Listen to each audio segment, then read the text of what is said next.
बिस्मिल्लाहिर्रहमानिर्रहीम। आदाब नाजरीन। कांग्रेस के लीडर संजय निरुत्तम ने मिस्टर नरेंद्र मोदी का तकाबुल मुगल शहंशाह औरंगजेब से किया और कहा कि औरंगजेब ने हिंदुओं और मंदिरों को इतना नुकसान नहीं पहुंचाया जितना नरेंद्र मोदी ने पहुंचाया। इन्होंने इसके लिए बास मिसालें पेश की कि बाबा विश्वनाथ की एक झलक देखने के लिए 5,500 रुपये अदा करने पड़ते हैं। ये काम तो औरंगजेब ने भी नहीं किया था। इसके अलावा इन्होंने कई मंदिरों को भी नुकसान पहुंचाया। संजय निरुत्तम का औरंगजेब के बारे में जो तस्वुर है वो एक हिंदू दुश्मन जालिम बादशाह का तस्वुर है। तकरीबन सभी गैर मुस्लिम सियासतदान हत्ता के आला तालीम याफ्ता तबका भी औरंगजेब के बारे में इसी किस्म के ख्यालात रखता है, इसलिए कि हर दौर में तारीख को तोड़ मोड़ कर पेश किया गया। मुस्लिम हुक्मरानों के बारे में यह गलत फहमी पैदा की गई कि ये लोग हिंदुस्तान पर हमला करते और यहाँ की दौलत लूट कर ले जाते। जहाँ तक मुगल हुक्मरानों का ताल्लुक है, इन्होंने हिंदुस्तान को अपना वतन बनाया, हिंदुस्तान को खूबसूरत बनाया, यहाँ हुक्मरानी की तो मजहबी रवादारी की बुनियाद डाली, वरना सैकड़ों साल हुकूमत करने के बाद यहाँ की आबादी का तनासुब बदल जाता। बाबर ने हुमायूं के नाम अपनी वसीयत में ये लिखा कि हिंदुओं के जज्बात का एहतराम करो, गाँवकशी से इज्तनाब करो। हुमायूं से लेकर बहादुर शाह जफर तक मजहबी रवादारी की बेहतरीन मिसालें हैं। जहाँ तक औरंगजेब का ताल्लुक है, शाहजहाँ और मुमताज़ महल के बेटे मुहिउद्दीन मोहम्मद औरंगजेब छठे मुगल हुक्मरान थे, जिन्होंने 1658 से 1707 तक यानी 49 ईयर्स तक हिंदुस्तान पर हुकूमत की। चूंकि इनकी मराठों से काफ़ी लड़ाई हुई, इसलिए इन्हें एक तासुब परस्त हिंदू दुश्मन जाबिर हुक्मरान के तौर पर पेश किया गया। औरंगजेब एक खुदा परस्त बादशाह थे, जिसके बारे में कहा जाता है कि टोपियाँ सीकर और कुरान शरीफ की किताबत करके अपना गुजर बसर किया करते थे। जहाँ तक हिंदुओं के साथ इनके बर्ताव का ताल्लुक है, चूँकि वो मुस्लिम बादशाह थे और इस्लामी हुकूमत के क़याम के अलमबरदार थे, इसलिए इनकी हुकूमत में हिंदू ज़िम्मी थे। बाज़ मौरख़ीन ने गैर जानिबदारी और ईमानदारी के साथ औरंगज़ेब की मजहबी रवादारी का जिक्र किया है। इलाहाबाद की एक मौरख़ केशवानी ने लिखा कि गंगा जमुना सरस्वती के संगम पर वाक़े सोमेश्वर महादेव मंदिर से मुताल्लिक़ कुछ दस्तावेज़ात मिली थी, जिससे यह हकीकत का पता चला कि औरंगज़ेब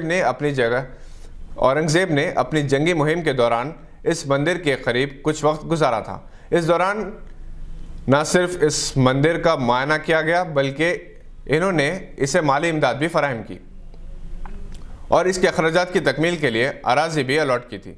और ये हकीकत इस मंदिर के हदूद में निस्ब धर्म दंड यानी मजहबी सुतून पर संस्कृत ज़बान में कुंदा की हुई है। इस सुतून पर लिखा है कि इस मुल्क के हुक्मरान ने 1674 में मंदिर का मुआयना किया और ज़मीन और रकम की शक्ल में भारी इमदाद की।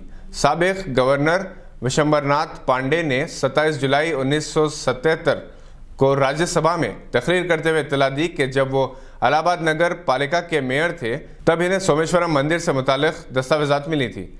इसके अलावा उज्जैन के महाकालेश्वर मंदिर, चित्रकूट के बालाजी मंदिर, गुवाहाटी के उमानंद मंदिर के अलावा जनूबी हिंद की कई मंदिरों और सिरंजे के जैन मंदिरों को औरंगज़ेब की जानिब से जागीरात और रकमी इमदाद जारी करने का सबूत मिले हैं।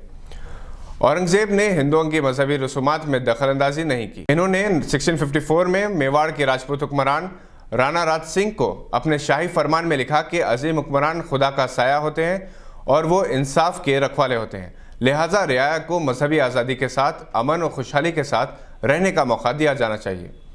औरंगज़ेब का फ़ारसी में लिखा गया यह फरमान इस बात की तरफ इशारा करता है कि बादशाह ज़मीन पर खुदा के नुमाइंदे होते हैं जो अमन बरकरार रखते हैं।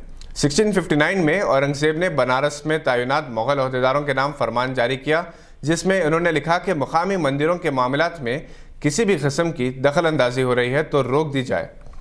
इन्होंने लिखा कि इनके इल्म में ये बात आई है कि बनारस और इसके करीबी इलाकों में हिंदू शहरियों को परेशान कर रहे हैं। इनमें खदीम मंदिरों के निगरान ब्राह्मणों का ग्रुप भी शामिल है। आलमगीर रहमतुल्लाह अलैह ने अपने अहदेदारों को हुक्म दिया कि इस बात को यकीनी बनाया जाए कि ना तो ब्राह्मणों को और ना ही आम हिंदुओं को किसी किस्म का नुकसान पहुंचाया जाए। इस फरमान के बाद बनारस में हिंदुओं ने इस मुग़ल हुक्मरान की उम्र दराजी के लिए दुआएं दी। अजीब इत्तेफाक है कि इसी बनारस से अब नरेंद्र मोदी भी मुकाबला कर रहे हैं। अगर वो औरंगज़ेब की मजहबी रवादारी का मुताला करें और 1% भी इस पर अमल करें तो इस मुल्क की तकदीर बदल सकती है। ये थी अहम मालूमात पर एक नज़र। देखते रहिए गवाह।